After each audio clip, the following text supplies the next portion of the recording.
Good evening all. आज का अपना टॉपिक है न्यूनेटल रिसब्सिटेशन प्रोग्राम, जिसको अपन एनआरपी बोलते हैं। ठीक है, मेरा नाम अक्षय शेगुकर है। आज अपन एनआरपी के बारे में पढ़ेंगे। जो मोस्टली ये प्रोग्राम जो होता है वो यूज होता है आफ्टर डिलीवरी। ठीक है, तो एनआरपी क्यों इम्पोर्टेंस है? तो about 10% of neonate need some assistant at birth. Birth के टाइम पे जब भी कोई बर्थ होता है, at the time of birth जो न्यूबॉर्न आता है उसको असिस्टेंट की जरूरत पड़ती है, जैसे कि वो खुद से श्वास नहीं ले पाता है। ठीक है, तो ऐसे पेशेंट को अपन को सपोर्ट की जरूरत पड़ती है, तो उस टाइम पे अपन क्या करते हैं, एनआरपी प्रोग्राम फॉलो करता है। Then around 1% required excessive resuscitation. Resuscitation mostly 100 में से 1% लोगों को लगता है रिसब्सिटेशन मतलब on the time of birth आपको सांस लेने में तकलीफ हो रही है, कुछ अलग प्रॉब्लम हो रहा है, रेस्पिरेटरी अरेस्ट में पेशेंट जा रहा है, तो अपन को मोस्टली 1% लोगों को रिसब्सिटेशन करना पड़ सकता है, बाकी लोगों को नहीं करना पड़ सकता है। Then promote the effective intervention, reduce the neonatal morbidity and mortality. इस प्रोग्राम के कारण बहुत सारे अपन को हो सकते हैं, मतलब रिड्यूस हो सकता है कि neonatal on the birth death होना। ठीक है, ये सब बहुत कम हो सकता है। Then initial assessment at birth. अपन इनिशियल क्या क्या असेसमेंट करता है, जैसे पेशेंट का बर्थ होता है तो मोस्टली 2-3 क्वेश्चन है जो अपन पूछता है। तो it's a baby full term, मतलब ये बेबी फुल टर्म है या नहीं है वो आप पूछता है। देन बेबी ब्रीदिंग और क्राइंग, मतलब on the time of birth उसने ब्रीदिंग में सांस लेने में कोई दिक्कत तो नहीं, तो रोया या नहीं रोया ये अपन पूछते हैं। देन उसका मसल टोन कैसा है ये पूछता है। ये तीनों ओके है तो ओके, अदरवाइज इसमें से एक भी गड़बड़ हो जाता है तो अपन को एनआरपी प्रोग्राम फॉलो करना पड़ता है। ठीक है, देन गोल्डन मिनट्स, मतलब जो बच्चे जन्म लेता है उसके जो पहले के 6 सेकंड होते हैं, जैसे 1 मिनट, वो गोल्डन मिनट कहलाता है। उसमें फर्स्ट मिनट में आपको क्या क्या करना है, the intervention during this time warm and dry to the baby. जैसे पेशेंट को बेबी डिलीवर होता है तो आपको वार्म गर्म करना है और ड्राई करना है बेबी को।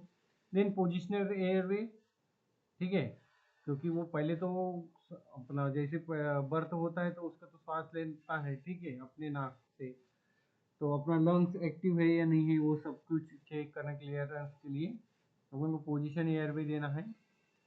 उसमें निस्मिक पोजीशन अपन यूज करता है।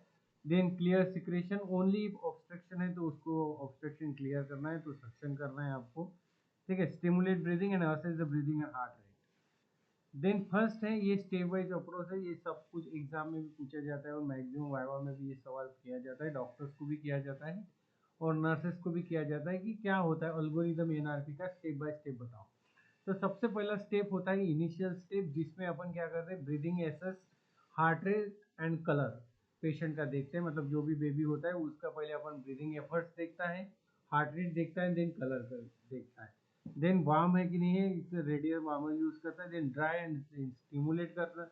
Then position head and neck का position, then clear the airway if needed है तो उसका एयरवे क्लियर कर दी। तो सबसे पहले अपन ये इनिशियल स्टेप में ये 4 चीज 5 चीज करता है।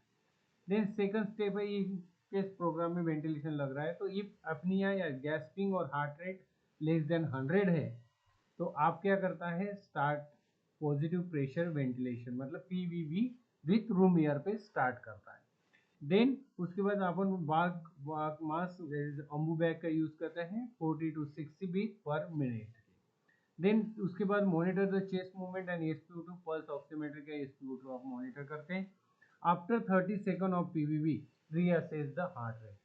30 सेकंड के बाद जैसे पीवीवी लगा है, पीवीवी मतलब पॉजिटिव प्रेशर वेंटिलेशन आपने दिया है, वो लगाने के 30 सेकंड बाद फिर से रीअसेस करते हैं कि हार्ट रेट उसका कितना है। कम तो हो रहा है तो फिर वेंटिलेशन में जाएगा, ज़्यादा हो रहा है तो पीवीवी अपन स्टॉप कर देंगे। ठीक है, देन उसके बाद है chest compression is heart rate less than 60 per minute after 30 second of effective PVV. ठीक है, देन अपन को क्या करना है, स्टार्ट चेस्ट कंप्रेशन आपको तुरंत स्टार्ट करना है। उसका टेक्निक यही है कि two thumb encircling hand prefer. ठीक है, देन रेशियो रहता थिक compression 1 breathing that is 30 compression plus 30 breathing is equal to 120 event per minute. Then continue for 30 second, then reassess the heart rate. आपको 60 सेकंड तक continue करना है, 60 second मतलब 1 minute, then फिर से रीअसेस करना है पेशेंट का heart rate.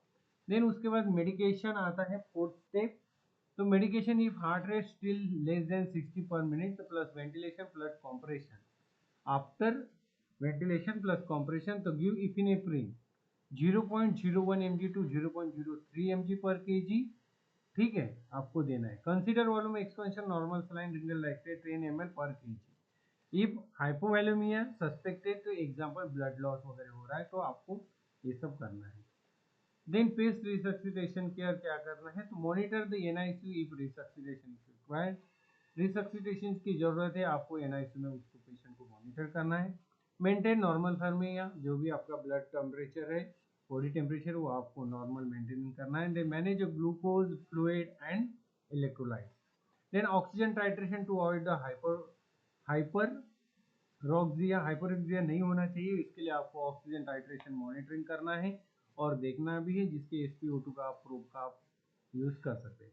Then consider of therapeutic hypothermia for the hypothermia. Then NRP airway equipment, कौन कौन से इक्विपमेंट आपको जरूरत है, तो उसके लिए सोल्यूशन डिवाइस, सक्शन डिवाइस चाहिए जो bulb syringe otherwise suction catheter, then सिम्पेटिक बैग और फ्लो इंटरलिंकिंग बैग और T piece resuscitator, then face mask और इंडोट्रैकियल ट्यूब, जैसे ETT साइज, तो साइज भी डिपेंड होता है बच्चों के वीक के ऊपर, तो लेस देन 28 वीक्स है तो उसको 2.5 mm का साइज लगेगा। देन 28 से 38 वीक्स में 34 वीक्स में है तो आपको 3.00 mm का साइज लगेगा, और 34 के ऊपर है तो 3.5 mm का लगेगा, ठीक है। Then laryngeal mask if intubation unsuccessful, in intubation अपन को नहीं हो पा रहा है तो आप लेनिंजियल मास्क एयरवे का यूज कर सकता है। Then oxygen use in NRP, तो start with room average temperature room air 21%, ठीक है। तो आफ्टर बर्थ 1 मिनट में टारगेट ऑक्सीजन होना चाहिए 60 to 65%। देन सेकंड मिनट में आपका 65 to 70%, थर्ड मिनट में आपका 70 to 75, फोर्थ मिनट है तो आपका 75 to 80, फिफ्थ है तो 80 to 85 और 10th मिनट है तो 85 to 95 आपका सेचुरेशन टारगेट होना चाहिए। देन ड्रग NRP के time programme, that is new neutral resubstitution programme के टाइम पे आप कौन सा ड्रग यूज करता है, तो इंजेक्शन इफिनेफ्रिन जो कि 0.01 mg to 0.3 mg per kg आप दे सकते हैं, जैसे कि 1:1000 1 lakh international unit. Normal saline otherwise Ringer lactate जो कि 10 ml पर kg देना है, हाइपो वैल्यूमिया सस्पेक्टेड लग रहा है तो। Then glucose the correct for hypoglycaemia, then sodium bicarbonate and naloxone, ठीक है, लियरली होता है ये सब। देन फ्यू समरी थोड़ा बहुत, the future and the age group होता है NRP का, तो बर्थ से लेके 28 डेज के बीच में। CPR रेशियो 30:1, 33 कॉम्प्रेशन और 1 रेस्क्यू ब्रीदिंग। ऑक्सीजन का use start with room air से इसका स्टार्ट होता है, ऑक्सीजन का मोस्टली यूज नहीं करते हैं। Common cause of arrest NRP के टाइम पे क्या कॉमन कॉज है, तो रेस्पिरेटरी फेलियर और जिया और डिफिब्रिलेटर अपन NRP में यूज नहीं करता है, ठीक है। थैंक यू सो मच, यही था अपना टॉपिक आज का। ऐसे ही टॉपिक देखने के लिए आप बने रहिए मिस्टर शेवोकर अक्षय शेवोकर नर्सिंग चैनल, इसके लिए यूट्यूब पे सब्सक्राइब करिए, लाइक करिए एंड शेयर करिए। आपको कोई भी डाउट लगता है तो आप कमेंट बॉक्स में पूछ सकते हैं, और नेक्स्ट टॉपिक अपना कोई भी आपको लग रहा है कि कौन सा टॉपिक आपको चाहिए तो उस टॉपिक का नाम आप कमेंट सेक्शन में बता दीजिए, तो हम नेक्स्ट टाइम जो भी वीडियो बनाएगा वो वही टॉपिक पे बनाया जाएगा। Thank you so much.